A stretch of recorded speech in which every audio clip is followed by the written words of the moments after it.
jerin sunayen ministocin sabon shugaban ƙasar Najeriya angonta Bola Ahmed Tinubu. Tuni dai tsohon gwamna mai barin gado na jihar Kano sunan shi bayyana a cikin sababbin gwamnonin ministoci Nayimsa Miki na jihar Rivers, Profesa Peter a matsayin ministan ilimi,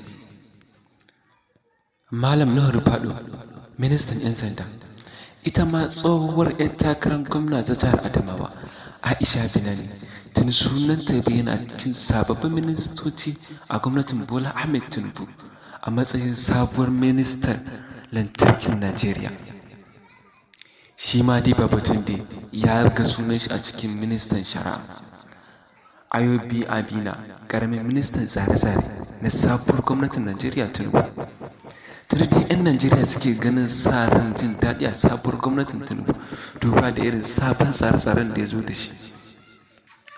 Ko menene ra'ayinka akan gwamnatin sabuwar shugaban ƙasar Tinubu? Yi mana comment da subscribe.